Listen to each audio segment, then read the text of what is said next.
Hello, bachcho. Let's read the question.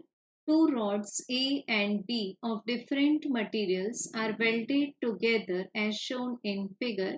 Their thermal conductivities are K1 and K2. The thermal conductivity of the composite rod will be. So बच्चों given है हमें दो rods जिनको show किया गया है A and B से. इनके materials different है. तो इनकी थर्मल कंडक्टिविटीज गिवन है K1 एंड K2.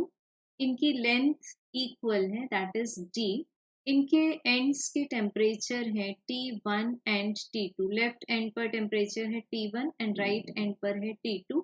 तो दोनों में ही टेम्परेचर डिफरेंस लेंगे हम T1 माइनस T2. अब बच्चों लेफ्ट एंड से जो भी हीट फ्लो होगी वो दोनों रॉड्स में डिवाइड हो जाएगी. So that will be H1 plus H2. तो मान लेते हैं कि हमें इसको चेक करना है टाइम t में. सो H1 will be expressed as K1A multiplied by the temperature difference divided by length multiplied by the time.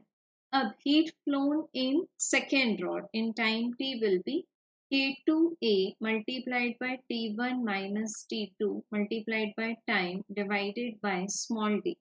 अब बच्चों ये जो हमारे पास कंपोजिट रॉड है इसका कोएफिशिएंट ऑफ थर्मल कंडक्टिविटी हम मान सकते हैं K इक्विवेलेंट. अब इस केस में एरिया तो डबल हो चुका है that is twice of A. Temperature difference T1 minus T2 ही है और इसकी लेंथ भी D है और टाइम है स्मॉल t.